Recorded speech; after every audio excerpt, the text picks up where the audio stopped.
LTTS, L&T technology services.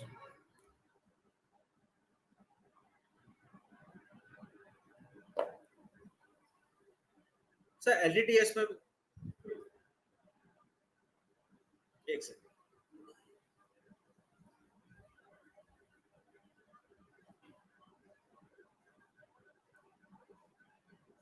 Sir LTTS में भी आपको 3390 का स्टॉप लॉस लगाना है, उसके नीचे बंद हो तो एक बार बाहर आना है।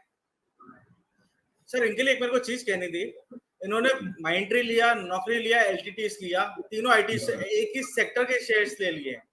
अगर जब आप पोर्टफोलियो बना रहे हो तो हर चीज ले, सारी की सारी एक साथ नहीं गिरने वाली है। उन्होंने सिंगल साइड पोर्टफोलियो बनाया है एक ही IT का खाली। हाँ, बाकी हो सकता है मैं वो बेनिफिट ऑफ डाउट वो भी दूंगा सही सबको कि हो सकता है कि पोर्टफोलियो में और चीजें हों। उन्होंने आज केवल वो तीनों IT के ही तीनों स्टॉक्स को पूछ करके वो उसमें समझना चाह रहे हैं कि IT में क्योंकि बड़ी गिरावट है तो क्या वो वहां पे एवरेजिंग कर सकते हैं। तो हो सकता है सिर्फ वो ये जानना चाह रहे हो, इसलिए उन्होंने वही 3 नाम दिए।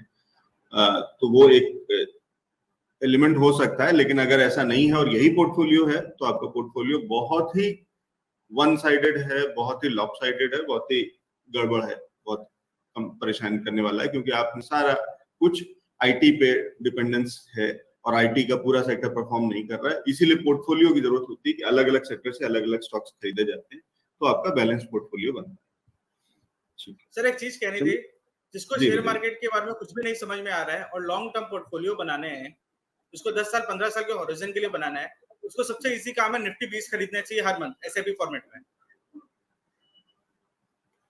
ठीक है, और कुछ नहीं समझ में आ रहा है तो निफ्टी 20 खरीद सकते हैं, सबसे आसान चीज। वो ओवरऑल निफ्टी के ऊपर में अपने इन्वेस्टमेंट, उसके सारे कंपनीज और वो सारी चीजें तो अपने आप ही डाइवर्सिफाई हो गया, उससे बढ़िया डाइवर्सिफिकेशन हो नहीं सकता है और सबसे इजी सिंपल है। यही कह रहे हैं चंद्र जी? यस सर, क्योंकि अगर जब आप इंडेक्स बेस्ड फंड भी ले सकते हो उसके अगेंस्ट में, पर वहां पर आपका हैंडलिंग चार्जेस लग जाते हैं म्यूचुअल फंड के, और आप यहाँ पर बाई कर रहे हो तो सिर्फ ब्रोकरेज लग रहा है आपका, वो कंपैरेटिवली बहुत कम हो जाता है compare to the account handling charges. तो Nifty 20 is a much better option.